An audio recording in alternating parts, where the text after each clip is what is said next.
The thing about being an Arab Muslim woman, there's a lot of people with a lot of different narratives about who we are. Hear 'em talking, and they can say what they want, just keep 'em talking. And nobody really understands what we think and how we feel and what we want to do. And I think the only way to change that narrative is to be able to express ourselves. Yellow, habibi, you know that you make me yellow. For me, this is my tool. Yellow, habibi, you know. It's time to see Abir. She's a fearless singer-songwriter breaking down the world's idea of who an Arab American Muslim woman is and what she can be. After immigrating from Morocco to America as a child, Abir was introduced to the sounds of jazz, R&B, and singers like Etta James in the backseat of her dad's limousine service. As an artist, Abir infuses her culture with her love of R&B, creating a sound that's all her own. I'm Jazz Jennings, LGBTQ+ advocate and a proud member of the trans community. And this is Seen, where people from communities whose stories have been ignored are able to share and celebrate their truth in their own words. Because after all, everyone deserves to be seen. We're a problem, that's what they say about us. We're a problem.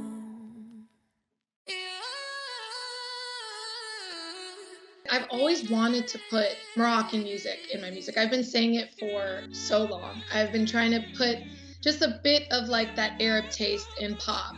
And it's just so important to me because it's the songs that I grew up on outside of the jazz and the soul and the R&B. In the house, we had Arab music playing, music from our country, music from the region. And I think it belongs in pop music in some way, shape, or form.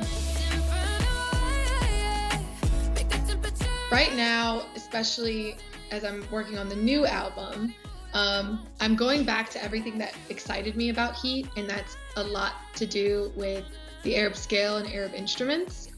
I just feel like when I start a record with the Arab scale, I'm already on a different path. I already feel inspired, and I know that it's gonna pull thoughts and ideas from places I probably didn't know I could pull from. I really didn't have anyone growing up that I looked up to that was an Arab woman doing what I'm, planning on doing. Before, when you heard Arab influence in music, in hip hop and pop music, it wasn't coming from an Arab person, and that's fine. I think, honestly, that made me feel seen more than anything else, just being able to hear that. But I think coming from someone from the region and from the culture and someone who celebrates it and it lives it every single day, it just adds another layer of authenticity. And also I feel like it resonates a hair more.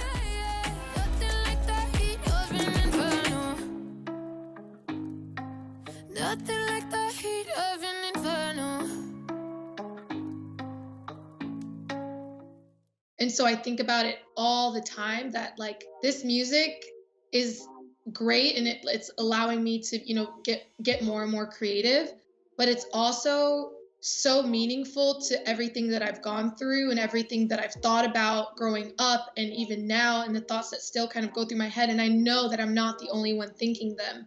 So to know that I can put out a project and get responses the way I have from, individual people like sending me DMs and messages saying how important it feels to them, that's what kind of reminds me all the time that this is exactly what you wanted to do, and it's doing what you thought it would. It's been a minute, finally heading to my hometown. My girls just hit me like it's time to get the Growing up, there was a lot people had to say about my appearance and my culture and why my nose was big, why I had super hairy eyebrows, why I had hair on my arms, why I smelled like good old food.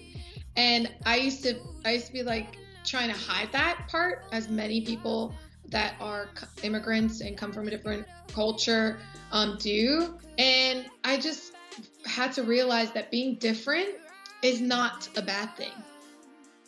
That's who you are, and the only way to empower yourself is to be comfortable with that. Is to say, this is who I am flavorful. Yes, I smell like good old food. Yes, I got a big old nose, but oof, do you see that bone structure? Do you see this face?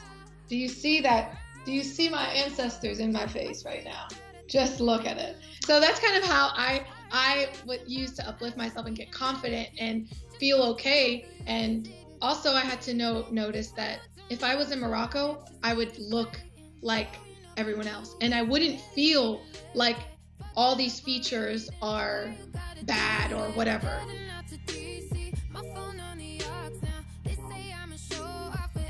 I don't want to conform to anything, and I encourage everyone else to do the same, because at the end of the day, you have to go to bed and sleep on your pillow and no one else is there. And all those thoughts that you deal with are your own and you have to deal with them alone. And I hope that I have that kind of effect on people, that they can one day just decide, like, I'm not living for you, I'm not living for you, I'm not living for you, I'm living for myself, and I'm okay with that.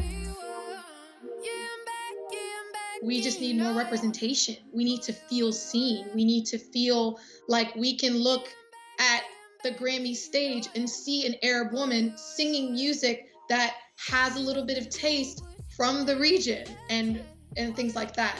It's not about the money. It's not about performing. It's not about all the other fluff. It's about helping people, whether my songs themselves help people get through something, or the money that I make from music goes back into the communities that I really, really, really want to help, inshallah. It's really just, it keeps fueling me and it keeps driving me to keep going.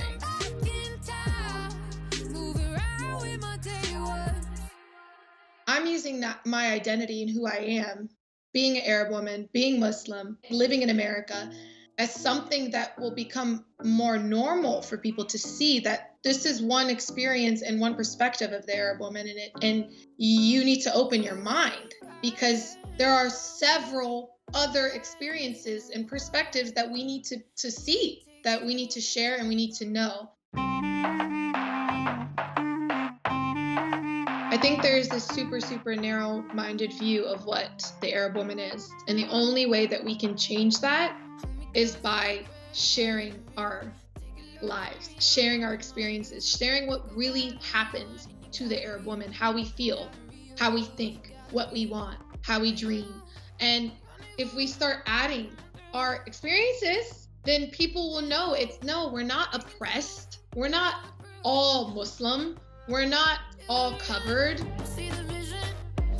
I am an entrepreneur. I own my own business. I'm gonna live my life comfortably in my skin, and as long as I have a grounding support from everyone around that I love, that everything else is in the air. I don't care for it. Thanks so much for watching this episode of Scene. If you'd like to follow Abir or hear more of her music, you can find her on Instagram, YouTube, and Spotify. That's all for this episode. See y'all next time.